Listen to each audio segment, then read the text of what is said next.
Hey everybody, what's up? Welcome to another episode of The Sisters. And here we are serving injured souls to encourage, rejuvenate, and strengthen your spiritual healing one seed, one question, and one conversation at a time. You know what, guys? You are back again with The Sister. I am Tadria, and there goes Tabitha. Hello, everyone. Guess what? You know, we always come out the box with some tricks, and guess what treat we've got for you today? We are talking to a real live soldier.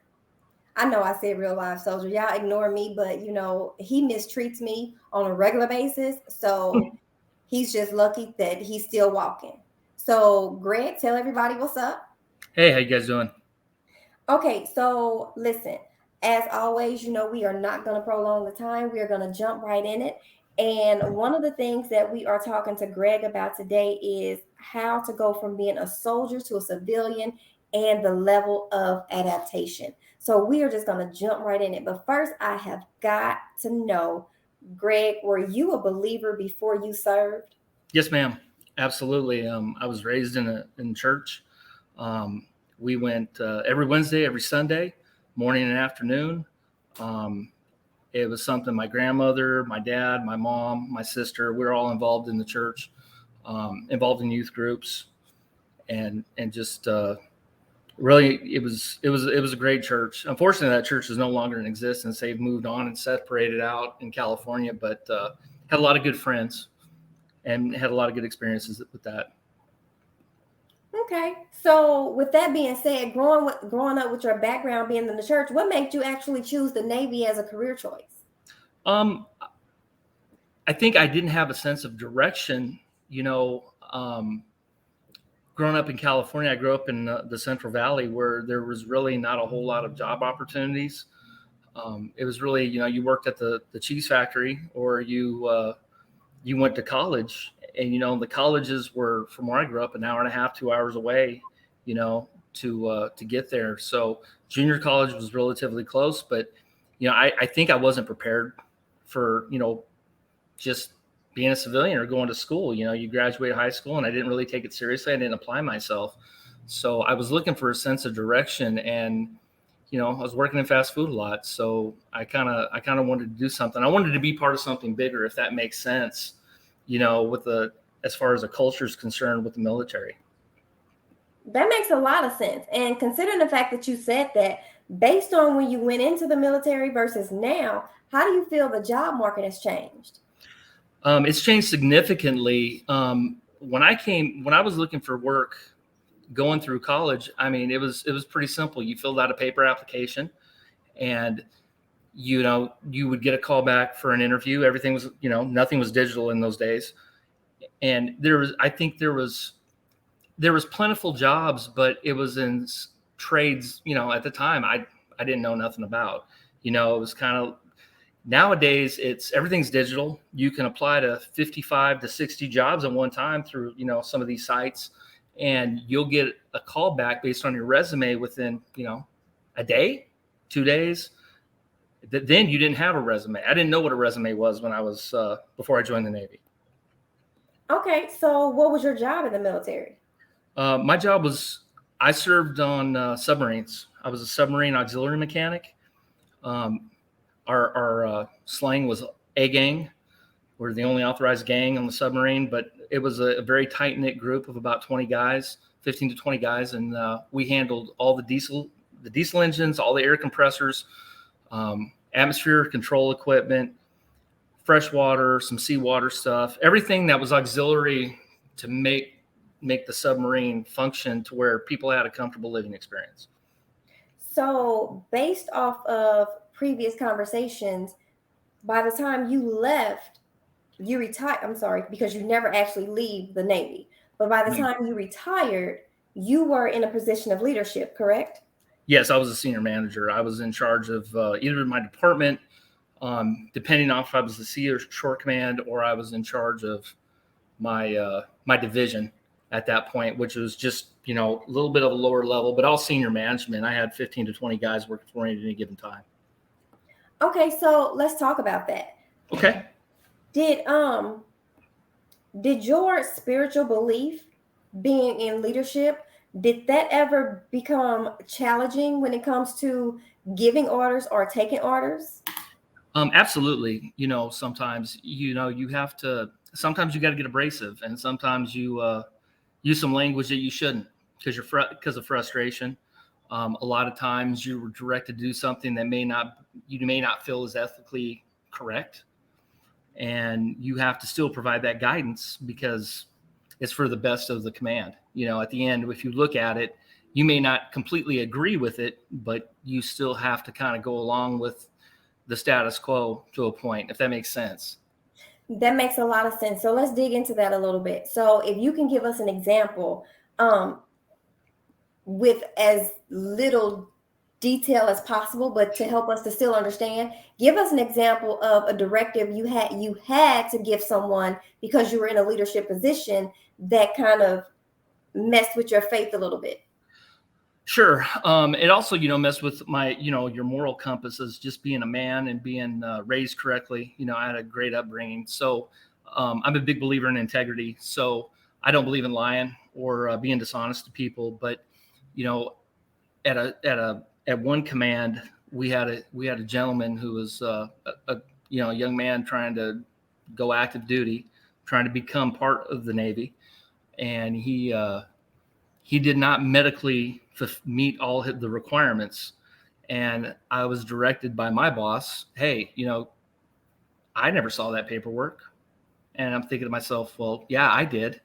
And for the good of our crew and our division at the time where we were at, it would have been beneficial because we would have met our achieved goal, which would have supported the larger goal of the command, which would have supported the larger goal of the Navy.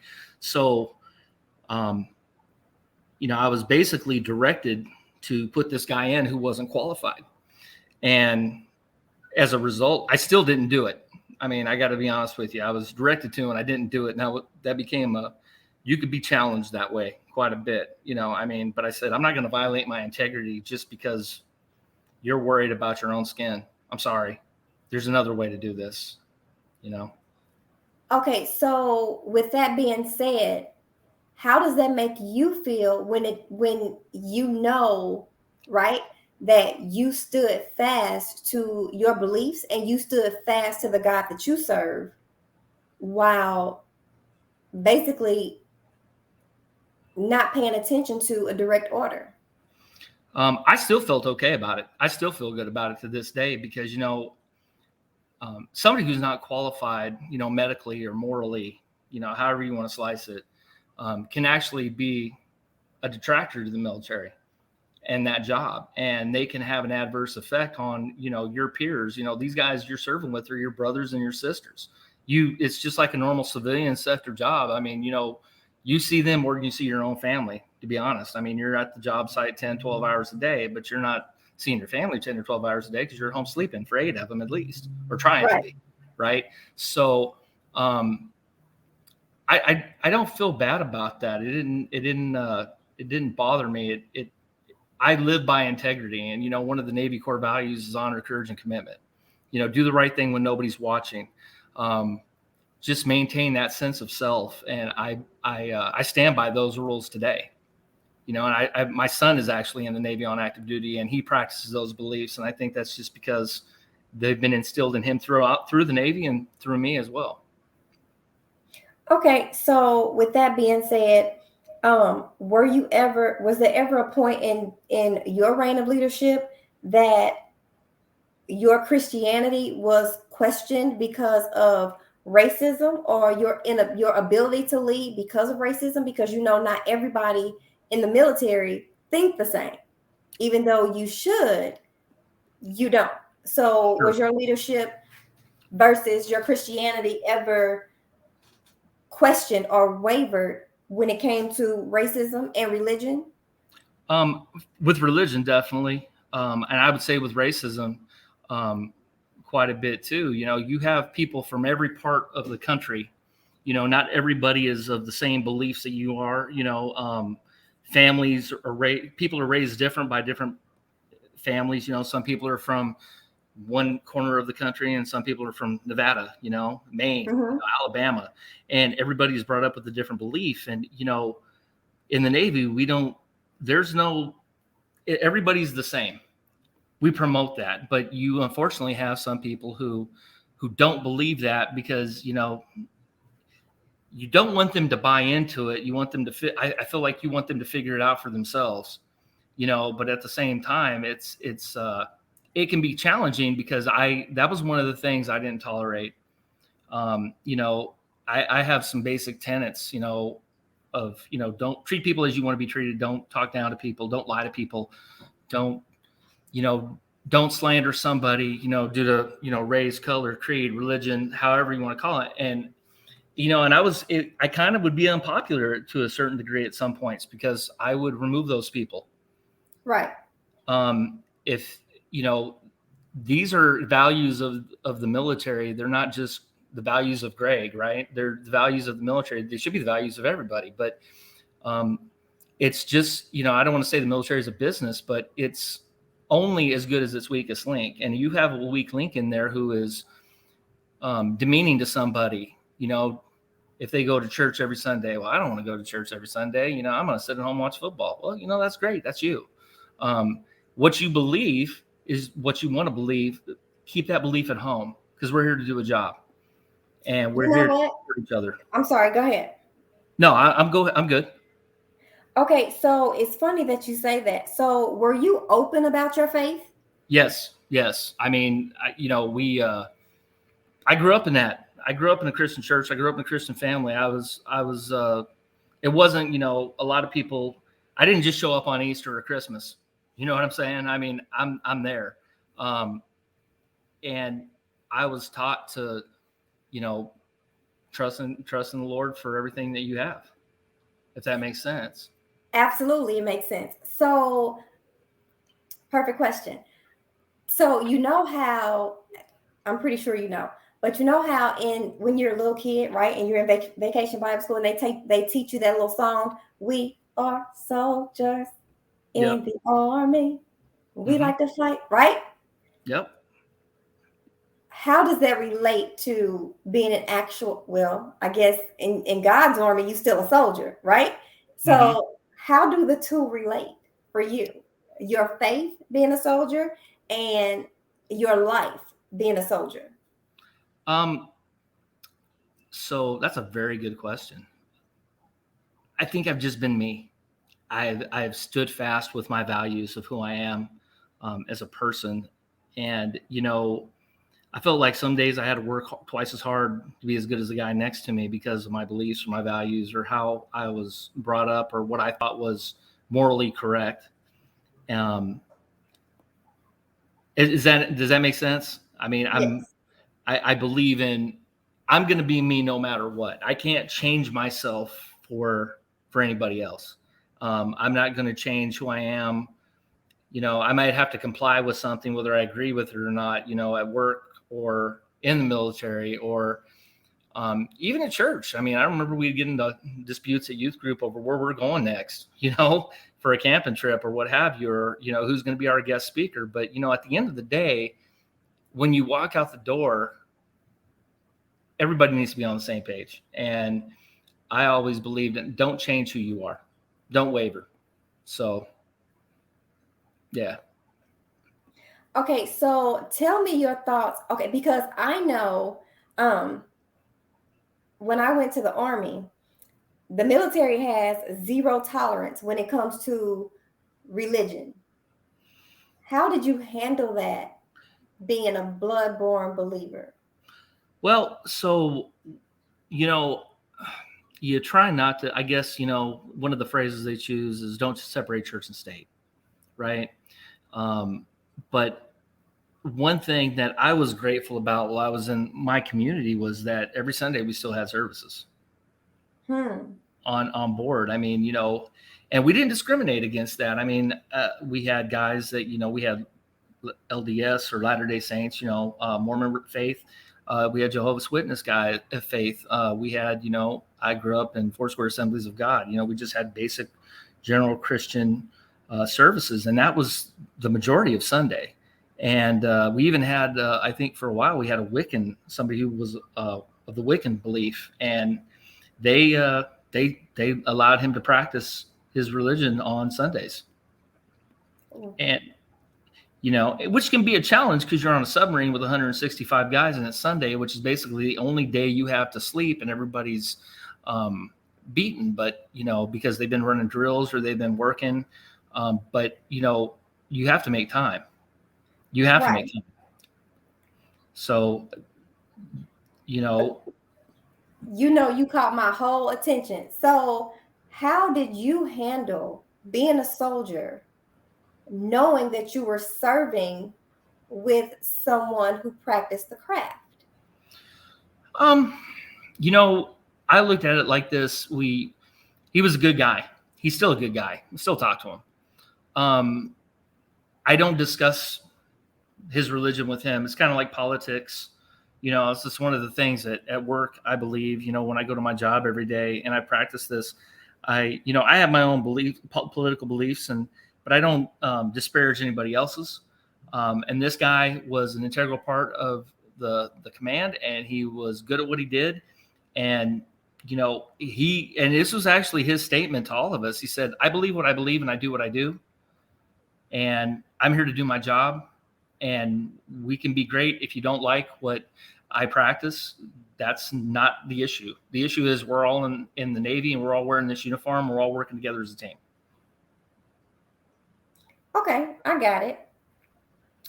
We're going to leave that alone. Understood. So, question. Answer. I happen to know, and please, if you want to share, you have an awesome love story. Okay. How much of your faith played into your love story? I just believed. I had to believe that the right thing was going to happen. She is my sun and my moon. There wasn't a day that goes by I didn't think about her. And if I would have had my choice, we'd have been together the whole time. From December 27th, 1993, the first day I met her, to, when I called her and said, hey, if you'll have me, which was June 14th, 2014. And to the day I completely said, okay, it's on, it's you and me, which was June 17th of 2014. So, that's my heart, and I just had to believe that the right thing was going to happen. I mean, everybody goes their separate ways and you move on, to a point and you live, but I just kept, praying every day and said, hey, if it's not your will, then okay. But I got to believe that this is going to happen. Not that you kicked out dates and times that you was making phone calls and sending googly eyes and all of that stuff. So listen, Shonda must be sitting right there. You see, you must. No, she's not actually. She ran downstairs. She's working on her business stuff, but she knows. I mean, there's You're trying to get out of trouble. No, ma'am. Not today. I'm actually done pretty good today. I actually started my yard work this evening. So, no, it's just one of those things.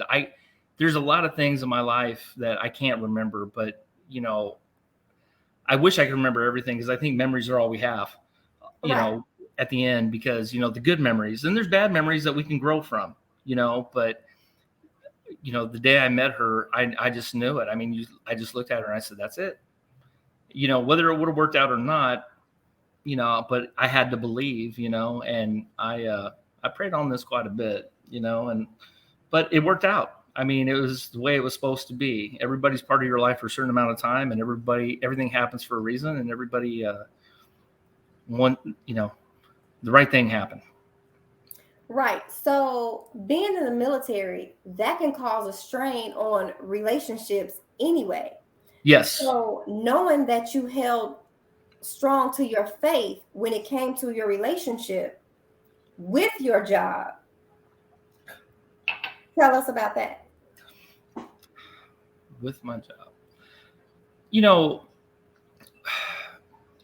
it does present a lot of challenges because you see guys that are, especially when you pull into a foreign port, and you'll see a guy that, who's happily married, or who tells you he's happily married, or he's got a girlfriend. He's, you're in Thailand or Australia and he's running off with somebody he just met. And you don't know who that is.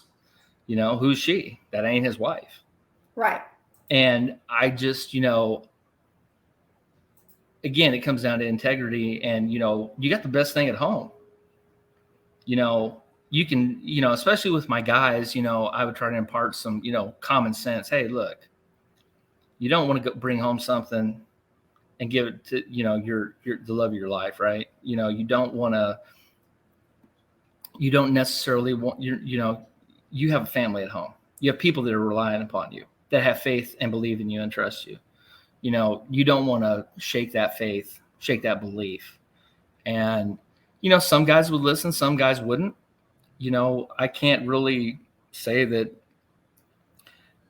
whether, I don't know if it had an adverse impact on their lives at home or not. I think eventually it did, because, you're doing the wrong thing. And I don't care what anybody says. If you're doing the wrong thing, you're going to get caught eventually if you're trying to cover it. And I just realized I have the best thing at home. This is all I ever wanted. So why go find something else? Why look at anything else? I don't care. I already know who I got at home. I know what's important to me, and I know what that means to me to come home every day. And, how you doing? I'm always greeted with a smile. I'm always greeted with, hey, how was your day? No matter how bad my day is, my day gets better when I walk in the door. It doesn't matter if I'm wearing the uniform or if I'm wearing, jeans and a polo shirt and a pair of boots. Or a Hawaiian bowling shirt on a Friday. Or Hawaiian bowling. Yes. Well, it wasn't really Hawaiian, but anyway, yeah. I mean, it's one of those things. I know what I'm coming home to. I know what I have. And that's critical for me. And it's critical in my beliefs. I sat and I don't want to say I prayed and begged for this for 15 years of not being around her, but you look up the stars at night and you're like, hey, I hope she's okay. Right. And I hope that that I'm going to get to see her again, and she can punch me in the face, but if she ever sees me again, but you know what, it's as long as she's okay, that's what's more important to me. And she still cared and she still wanted me, so that's important. Okay, so tell us, and I think I know what you're going to say, but tell us anyway. So tell us, be it a believer or a non-believer, what would you say to a young guy coming up through the ranks that's considering joining the military about staying true to themselves and their faith and their belief in God? I would tell them to don't be wavered by others. There's great people in the military. There's great people in the civilian community, but there's also people that are not so great, as we all know. Mm-hmm. Don't be ashamed. Don't be afraid. And maintain that integrity, maintain that commitment to yourself to do the right thing. Maintain that commitment to do to your family the right thing. Maintain that commitment to the faith to do the right thing, to your beliefs, to your morals, your upbringing, and, there's guys that were not Christians when I first came in the Navy that were saved while they were in the military, and their whole lifestyle changed. And, to see that growth and development from them was pretty awe-inspiring. What made them change? What do you think made them give their life to Christ as a soldier? Were you involved in that process at all, that transition?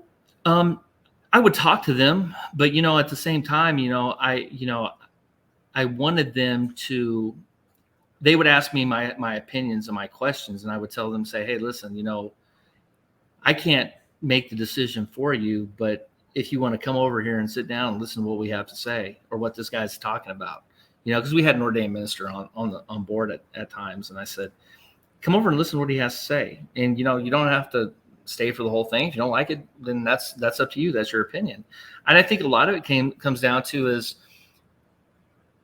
the military has a really good support structure. Everybody's talking to each other and helping each other out. And I said, you can go a step further here, man. you can get that support forever. All you got to do is commit, right? I mean, all you got to do is commit. All you have to do is say, yes, I'm opening my door. And then you're in, and I said, you might waver sometimes. You might get frustrated. You might be angry, and you might slide a little bit and do something that's wrong, but own up to it. Learn from your mistakes. Never change. Never give up. Never surrender on who you are. So, really quickly, kind of tell us, how has your faith played a part in your transition from soldier to civilian? A lot of there's been some struggles. I mean, guys that transition, they don't necessarily have the understanding of what it's like to deal with that civilian manager. We're used to a structure. We're used to, our boss is, he has his integrity, and he's not delegating his responsibilities. I mean, we see that a lot. Hey, well, that's what Greg did over there. I'm thinking to myself, well, hey, you're the manager. You're ultimately responsible at the end of the day. Right.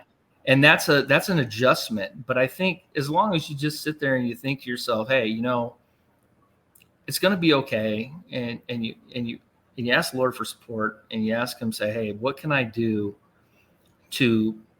how do I approach this guy? Because as you know, military guys are very abrasive at points, and they will definitely tell you exactly how they feel. And, what I've learned through just, prayer and belief throughout the years is take a step back, turn that volume down a little bit, that leadership volume, and think about how you're going to approach this from a more diplomatic approach. Instead of saying, hey, I think you're wrong, I think you're screwing this up, and it turns into a fight, or you become angry and walk out, because that's a lot of what military guys do, because they're hired for their expertise, and their expertise isn't utilized.